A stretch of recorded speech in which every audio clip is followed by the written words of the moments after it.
Alright, motherfuckers, we starting up on Chente Frame. Chente Frame got here. Got back from the powder coater. Super duper wet. You can see. This thing is welded on. All the shit in the back is welded on.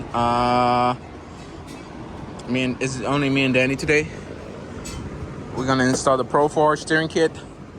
UMI sway bar. We're gonna get into the wheelwood, so it was over there. He got 14-inch front brake kit. Those are the brown wax is the brand new spindles because he had a drop spindle, so we gotta go get the original stock spindle. They bring you in a box.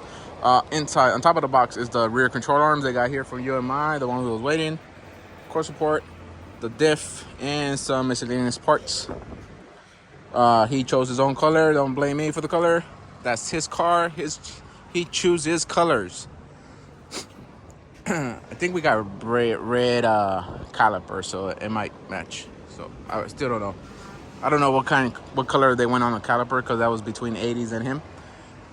The body is on hold until Freddie comes back. I don't touch none of that.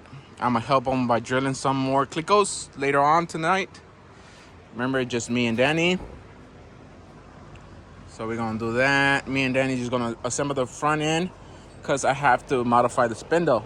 We're gonna get as much as we can on the front end. Plus, we don't have the UMI bottom control arm. He kept his top CCP control arm, but the bottom one, I didn't like it. When we get the both control arms in, the UMI and the CCP, I show you why I didn't like it, and I went with a UMI bottom, and I kept his front, the top. I'm gonna grease up his front coilovers because his front coilovers was missing this thrust bearing. This thrust bearing is very important because if you don't use it, it's hard to adjust the coilover. The thing is dirt, dust, everything gets in there and it seizes on the spring. The spring goes on top of this and on the jam nut. So when you spin, the spring doesn't give you a resistance. It just rolls on the bearing. It keeps rolling while you fucking adjusting the height on the coilover. So it's very important you get your thrust washer. This is the part number. You use these on all four corners. Very important. I think it's like $35 a pack, and it's 2 in each pack, or it's $25 a pack. I can't remember. I don't buy them. The customer does. So I just make sure they on the fucking invoice. Other than that, we're gonna bring it in as steps because remember it's just me and Danny, and I'm trying to finish as much as I can today. As it's just me and Danny, we're gonna clean up some of the stuff that was already used, and we're gonna, like I told you, we gotta modify those spindles so we can put the fucking wheels together. And all I have to do when the rear UMI front control arm get here, it just remove the bottom control arm and install the new bottom control arm, and that should be done on this side, and everything gets torqued down. On that side, I have to put the diff back together, but it had a 370 gear. We're going with a 308 or a 323. I still haven't received confirmation from 80s on the differential on the gearing. The thing is, this car has to drive here to Vegas with a 376 with twins, not on boost. I want it to drive to Vegas and back.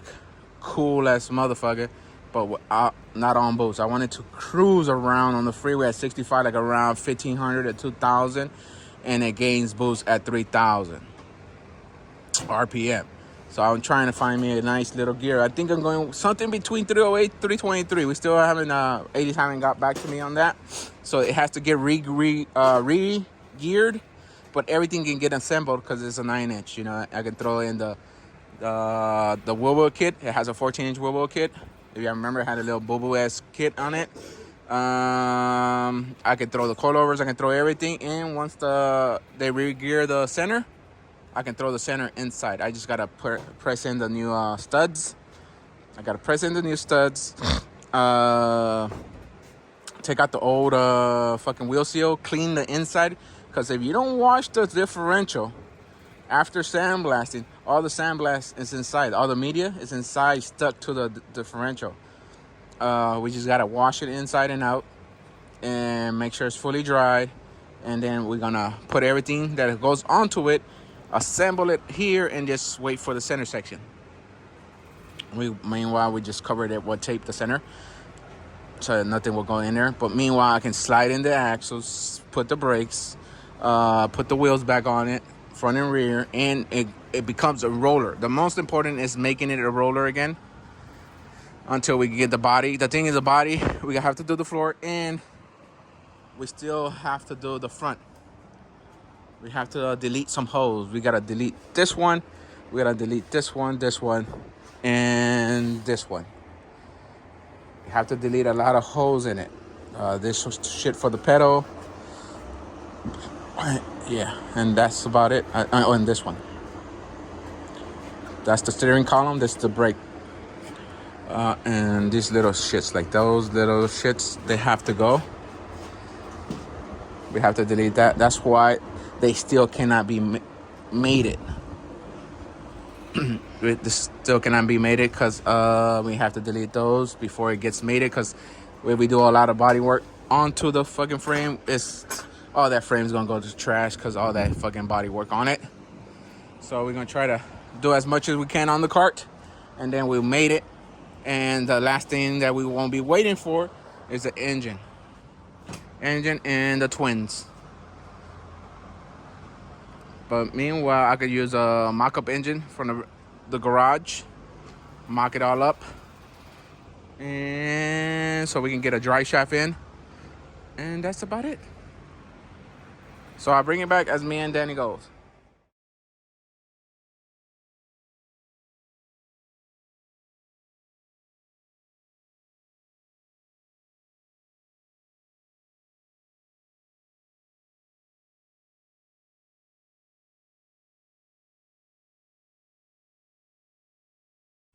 All right, bringing it back. We only completed the front. Rear still not together. Danny lost a lot of shit, so he was looking for shit that he lost. So, okay. For that, goes with those bolts. Okay. This one is completed. Everything is Loctite, completed, done. That side, I gotta cut the spindle, mod the spindle, but the drill bit broke. That's what Fat Boy is doing over there. He's using a drill doctor trying to fix that drill bit. If not, I gotta order it. So it's gonna probably be here by Sunday. It looks really dull. Look. It's not sharpening it. If anything, it looks like it's flattening it out more. Yeah, it's gonna cut new thread on it. So You have to cut. This is all broken into here. That's why I keep going? Yeah. So cut it all the way to here. You're gonna make a new bevel on it. Hoping to fix it so I can finish that side. If we finish that side, I complete the whole front end. Remember those arms? We're gonna get rid of them later. Not rid of them, but replace them with the UMI. And these are the top CCPs. But I got a Pro Forge ball joints coming in. So it's all hand tightened. The control arms on that side. This one is locked in. That one's tightened. The one in the bottom. Those are the leftover fucking bolts and shit. I put some new bolts. That's about it. This is all for the rear. So I'm just gonna the center link. Those are all Pro Forge. The center link for the Pro Forge is on back order, so they never shipped it out. Danny took all day looking for it because he swear it was here. He swear it was here, so he took all day looking for it and he couldn't find it. So that's the old one. So we're just gonna put it just to mock up everything. And once the Pro Forge is here, we will swap it out for the Pro Forge. Put the Pro Forge on the rear. We're gonna see if we start. The diff is still there, but I doubt it. We're gonna start on the rear. but we're gonna see how far we get. These are the new control arms, all rotor joints. It has a rotor joint, double adjustable on each side. These are the rotor joints for the diff, so it will have a rotor joint on each corner, so it makes it like a floating rear end. That's the best joint you can get, because it has a little piece of Teflon in the inside. If you get solid rod ends, that's strictly for racing or off-roading. It will give you like a harsh ride on the freeway or anywhere on the street, especially in California with potholes. You don't want rod joints at the end, so use the rotor joints. So we're gonna stop the video here. If I complete the rear end, I'll take pictures and I just put it at the end. But that'll be it for this one.